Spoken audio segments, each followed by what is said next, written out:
로마서 6장 1절로 14절 말씀 읽겠습니다. 1절부터 4절까지는 예수와 합하여 사는 삶에 대해서 말씀합니다. 1절에 보니까 그런즉 우리가 무슨 말을 하리요? 은혜를 더하게 하려고 죄에 거하겠느냐? 앞서서 죄가 더한 곳에 은혜가 더하다 그런 말을 했죠. 그런데 이 말을 듣고서 악용하는 사람들, 그러니까 뭐 죄가 더 많은 곳에 은혜가 더한 데 있으니까 우리가 죄에 거하면 되지 않느냐, 그럼 은혜를 더 많이 받는 것 아니냐, 그런 궤변을 늘어놓는 사람들이 있을 수 있습니다. 그래서 은혜를 더 받으려고 죄에 거하는 것은 그냥 있을 수 없는 일이다. 2절에 그럴 수 없느니라 죄에 대하여 죽은 우리가 어찌 그 가운데 더 살리요, 이렇게 말합니다. 그래서 이제 거한다, 이 말은 어떤 영역 안에서 계속해서 머무른다는 개념이에요. 그러니까 죄의 가운데 거한다, 이 말은 죄의 통치를 받는다, 이 말이죠. 우리는 믿음으로 말미암아 죄의 그 영역에서 은혜의 통치의 영역으로 옮겨왔습니다. 그렇기 때문에 더 이상 죄에 거하지 않고요, 죄의 통치를 받지 않습니다. 우리는 하나님의 통치, 은혜의 그 통치를 받고 사는 하나님의 백성이 된 거예요. 그러니까 우리 소속이 바뀐 거예요. 그래서 3절에 보면 무릇 그리스도 예수와 합하여 세례를 받은 우리는 그의 죽으심과 합하여 세례를 받은 줄을 알지 못하느냐, 그렇게 말씀해요. 세례라는 것은 뭡니까? 세례는 외적인 표시, 그러니까 유대인들로 치면 할례고요. 지금으로 따지면 세례, 할례가 세례 형식으로 바뀐 것 아닙니까? 근데 세례라고 하는 것이 할례처럼 외적인 표시가 아니다. 그 세례를 받는 의미, 할례를 받는 의미, 그 본래의 뜻이 중요하다는 거죠. 그러니까 세례의 의미는 뭡니까? 그것은 예수님과 함께 죽는다는 의미예요. 지금이야 우리는 뭐 이렇게 세례를 받을 때 물을 이렇게 조금 뿌리는 정도지만 살짝 바르는 정도잖아요. 근데 원래 세례는 침례입니다. 그래서 물 속에 완전히 들어가는 거예요. 지금도 침례교에서는 이 침례를 그 정식으로 합니다. 그래서 강대상 뒤편에다가 그 욕조를 놔두고 그 욕조 안으로 완전히 들어갔다 나오죠. 물에 완전히 들어간다라고 하는 것은 어떤 의미입니까? 내 옛자가 죽는다는 거예요. 예수님과 함께 내가 죽었다. 물속에 들어가서 숨을 못 쉬기 때문에 내가 이제 죽었다라고 하는 의미거든요. 그리고 물속에서 다시 나오는 것은 내가 예수님과 함께 이제 살았다. 그런 의미가 되는 거죠. 그래서 그리스도와 합하여 세례를 받았다.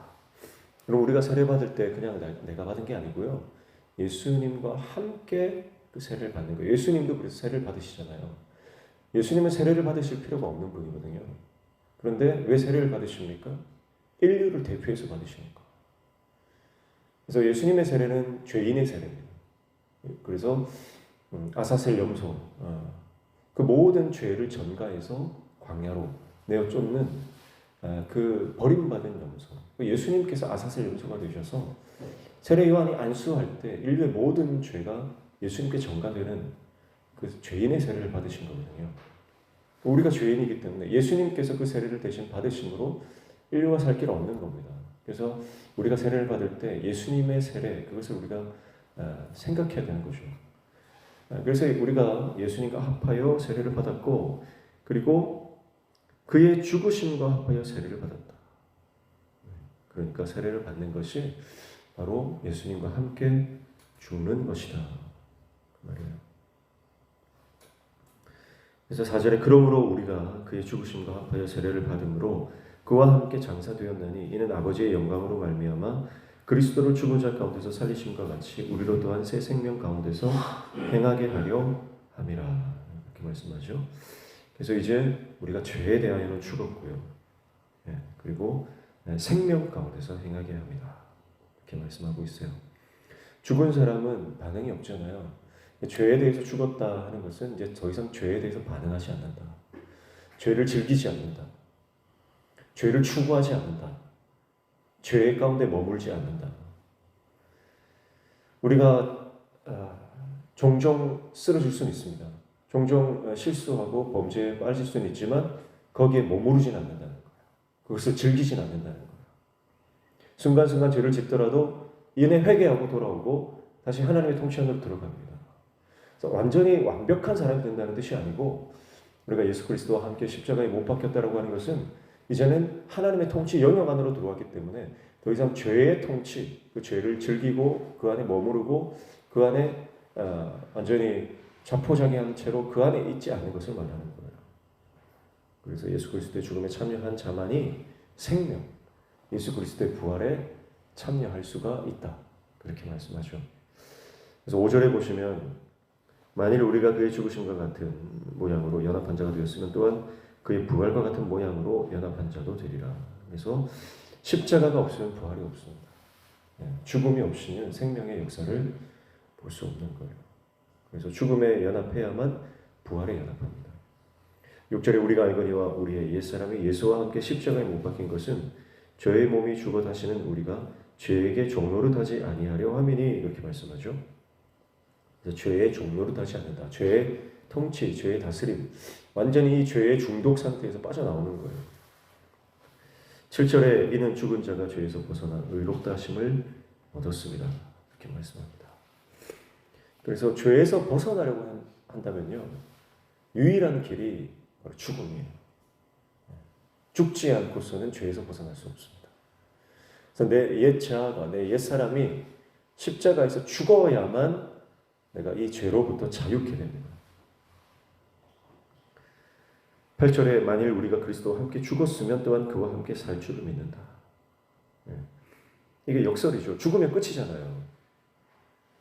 근데 죽으면 끝인데 예수와 함께 죽으면 끝이 아니에요. 예수님과 함께 죽으면 그리스도와 함께 다시 산다는 거죠. 왜냐하면 예수님께서 죽음의 권세를 깨뜨리셨기 때문이다. 그래서 그게 9절이죠. 이는 그리스도께서 죽은 자 가운데서 살아나셨음에 다시 죽지 아니하시고 사망이 다시 그를 주장하지 못할 줄을 알미로다. 예수님이 한번 죽으셨는데 이제 사망의 권세를 예수님께서 죽으심으로 깨뜨리신 거예요. 부활하신 거예요. 그래서 더 이상 사망이 예수님을 주장하지 못합니다. 10절과 11절 보시면 그가 죽으심은 죄에 대하여 단번에 죽으시며 그가 살아계심은 하나님께 대하여 살아계심이니 이와 같이 너희도 너희 자신을 죄에 대하여는 죽은 자요 그리스도 예수 안에서 하나님께 대하여는 살아있는 자로 여길지어다. 이렇게 말씀합니다. 예수님께서 죄에 대하여 단번에 죽으셨다. 예수님은요 단번에 죽으신 거예요. 그래서 구약에는 제사를 끊임없이 드려야 되잖아요. 한 번 드리면 한 번의 죄, 그리고 또 죄를 지으면 또 제사를 드려야 되고요. 계속해서 끊임없이 제사를 드려야 되는데 예수님은요 단번에 죽으셨어요. 그 말은 예수님의 죽으심은 과거와 현재와 미래 모든 죄에 대해 사할 수 있는 권세가 있는 겁니다. 모든 인류의 죄도 마찬가지죠. 지금 예수님을 믿는 사람들 뿐만 아니라 과거에 예수님을 믿었던 사람들 그리고 앞으로 태어날 모든 미래의 사람들의 죄조차도 예수님은 다 사하시는 거죠. 그러니까 예수님이 한번 죽어서 그때까지 살아있는 사람의 죄를 다 사하는 게 아니고요. 앞으로 태어날 모든 인류의 죄까지 예수님이 다 담당하신 거예요. 그래서 단번에 죽으시네요.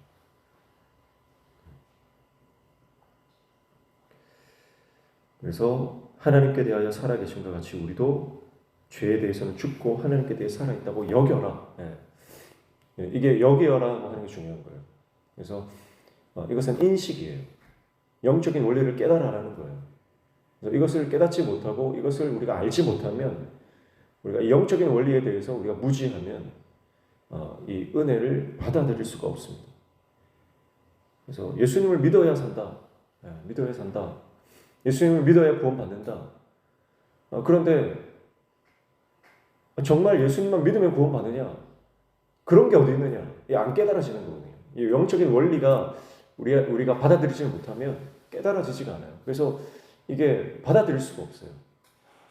아니 구원이 그렇게 쉬운 거냐? 아니 믿기만 하면 구원받는 그런 이렇게 쉬운 게 어디 있느냐? 이렇게 반응하거든요. 근데 예수 그리스도의 십자가 보혈의 가치를 모르기 때문에 그래요. 단번에 들으신 예수님의 이 십자가의 가치는요, 사실은 모든 인류, 과거와 현재와 미래의 모든 인류를 다 살 만큼 어마어마한 가치가 있는 거죠. 왜냐하면 여러분, 아무리 피조물이 많다고 해도요, 창조주와 비교를 할 수 없는 겁니다.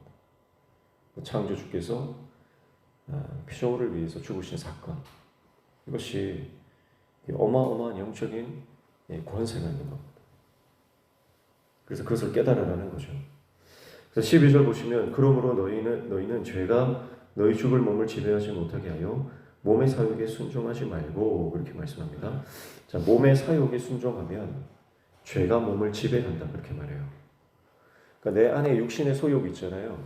육신의 소욕, 육신의 정욕과 안목의 정욕과 이생의 자랑들, 이 땅에서 내가 잘 먹고 잘 살고 좀 더 누리고 내가 다른 사람 위에 군림하고 인정받고 하자 하는 그 모든 내 그 육의 갈망들이 있어요. 이 육의 갈망들에 순종하면요, 죄가 우리를 지배한다는 거예요.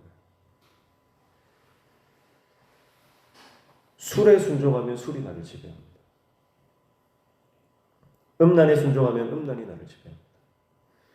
도박에 순종하면 도박이 나를 지배합니다. 내가 어디에 순종하느냐, 그것에 내가 지배를 받기를 원한다는 거예요. 내가 세상 영광을 끊임없이 추구하면 세상 영광이 나를 완전히 장악해버립니다. 그래서 세상 영광을 위해서 뭐든지 할 수 있는 사람이 되어버리는 것이죠. 그래서 13절에 보면 중요한 말씀을 하는데요. 또한 너희 지체를 불의의 무기로 죄에게 내주지 말고 오직 너희 자신을 죽은 자 가운데서 너희 다시 살아난 자와 같이 하나님께 드리며 너희 지체를 의의 무기로 하나님께 드리라, 그렇게 말씀해요. 자, 우리가 우리의 몸을 죄에 내어주면, 그러니까 죄에 순종하면 죄를 지배를 받잖아요. 그러면 뭐가 되느냐? 불의의 무기가 된다. 죄의 무기가 된다, 그렇게 말해요. 마귀의 도구가 된다는 뜻이죠. 근데 하나님께 드리면 뭐가 된다고요? 의의 무기가 된다. 사도 바울이 마지막 때를 살아가는 저와 여러분을 향해서 우리의 인생에 분명한 사명을 제시합니다. 우리는 하나님의 도구로 의의 무기로서 사용받는 그런 하나님의 백성이 되어야 된다는 거죠. 14절에 죄가 너희를 주장하지 못하리니 이는 너희가 법 아래 있지 아니하고 은혜 아래 있음이라, 그렇게 말씀합니다. 은혜 아래 있는 자는 더 이상 죄가 주장하지 못한다, 그렇게 말씀합니다.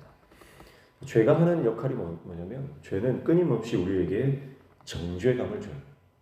정죄감. 또 죄책감을 줍니다. 은혜 아래에 있지 않고 죄 가운데 있으면요, 끊임없이 우리 안에 죄책감이 들어요. 그리고 무기력감을 줍니다. 아무것도 할 수 없는 무기력감, 우울감, 또 상실감, 이런 것을 끊임없이 죄가 우리에게 주는 거죠. 우리 악한 원수는요, 끊임없이 우리를 정죄하게 됩니다. 그래서 우리 안에 있는 이 악한 감정들이 계속해서 우리 안에서 증폭이 됩니다. 계속 증폭이 돼서 자신에 대해서 비하하게 되고, 삶을 포기하게 되고, 하나님을 원망하게 되고, 불평하고 불만과 원망과 사람들에 대한 적개심을 가지게 되고, 그래서 죄의 지배를 받는 그런 삶이 되게 하는 것이죠. 그러나 은혜는 어떻습니까? 은혜는 우리에게 소망을 줍니다. 미래에 대한 소망을 주는 거예요. 그리고 확신을 줍니다. 하나님이 우리를 사랑하신다라는 하는 확신. 내가 이 땅에 왜 왔는지에 대한 확실한 사명감을 줍니다. 거룩한 열망을 우리에게 주죠. 그래서 영적 갈망을, 영적인 목마름을 일으킵니다. 그래서 거룩을 추구하게 만듭니다. 믿음과 확신으로 하나님의 백성답게 새 생명의 신분에 걸맞게 왕의 자녀처럼 살아갈 수 있는 용기를 은혜가 주는 겁니다. 사랑하는 성도 여러분, 더 이상 죄가 우리를 끌고 가지 않도록 내 안에 은혜로 충만하기를 축복합니다. 예수로 사는 하나님의 백성들 되시기를 축복합니다. 그래서 항상 십자가를 묵상하고 예수님을 바라보시기를 축복합니다.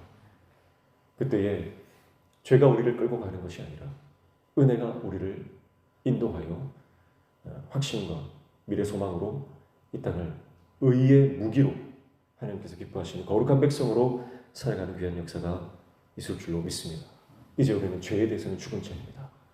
더 이상 죄를 바라보지 말고 세상의 것을 추구하지 말고 하나님 나라를 바라보며 하늘을 바라보며 영적인 것들을 추구하며 거룩하게 신실하게 살아가는 복된 하루 되시기를 주님의 이름으로 축복합니다. 기도하겠습니다.